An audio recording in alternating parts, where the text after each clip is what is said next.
அனைவருக்கும் வணக்கம். லட்சண்யா பண்ணையிலேருந்து உங்கள் மகேஸ்வரன் பேசுகிறேங்க. நம்ம இன்றைக்கி எதை பற்றி பார்க்க போகிறோன்னு கேட்டோம்னா, நமது பண்ணையில் வேலி மசால் விதை ஏற்கனவே நம்ம அழிக்கணும்னு நினச்சி உழவு ஓட்டுறதுக்கு ட்ரிப் இரிகேஷன் எடுத்து போட்ட வயலுங்க. மழை பெஞ்சதில் விதை விழுந்தது முளைச்சிருக்குங்க. இது நல்ல தரமான விதைகள் பூரா முளைச்சிருங்க. நம்ம ஒன் டைம் வேலி மசால் விதை போட்டுட்டோம்னா அடுத்தது ரொட்டீனாக விதை போட தேவையில்லைங்க. அது முத்த விட்டு உளுந்த விதையே நல்லா முளைச்சிருக்குங்க. இதில் நம்ம என்ன பண்ண போகிறோம்னு கேட்டிங்கன்னா, அந்த வேலி மசாலில் ஏற்கனவே இருந்த கோள்கள் பூரா கிடக்கு. அந்த கோலெல்லாம் தூக்கி வெளியில் போட்டுட்டு ட்ரிப்பில் தண்ணி விட்டோம்னா அடுத்தது நல்லா நீட்டாக வந்துடுங்க. இது 5 நாள் மழை பெஞ்சு 5 நாள் ஆகுதுங்க.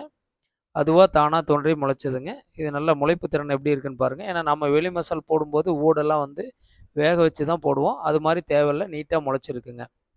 இது மாதிரி பயனுள்ள தகவல் தெரிஞ்சுக்கணுன்னா நம்ம சேனல் சப்ஸ்கிரைப் பண்ணுங்கள். வீடியோ பார்த்த அனைவருக்கும் நன்றி, வணக்கம்.